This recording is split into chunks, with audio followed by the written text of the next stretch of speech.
मद्रास हायकोर्टाचा ऐतिहासिक निर्णय। 9 पोलिसांना देण्यात आली फाशीची शिक्षा। नक्की काय असं झालं की न्यायाचं रक्षण करणाऱ्यांनाच फाशीची शिक्षा सुनावण्यात आली? घटना आहे 2020 मधील लॉकडाऊन काळातील। त्यावेळेस शासनाने अनेक प्रकारचे निर्बंध हे जनतेवरती, व्यापाऱ्यांवरती लावण्यात आली होती।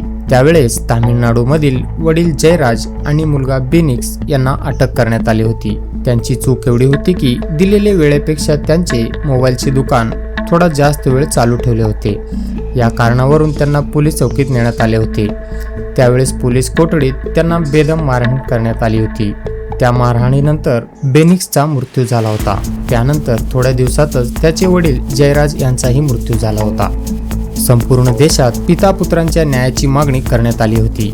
त्यानंतर सीबीआयच्या चौकशीत 9 पोलिसांची नावे समोर आली। मद्रास हायकोर्टाने पोलिसांवर गुन्हा सिद्ध झाल्यावर फाशीची शिक्षा सुनावण्यात आली।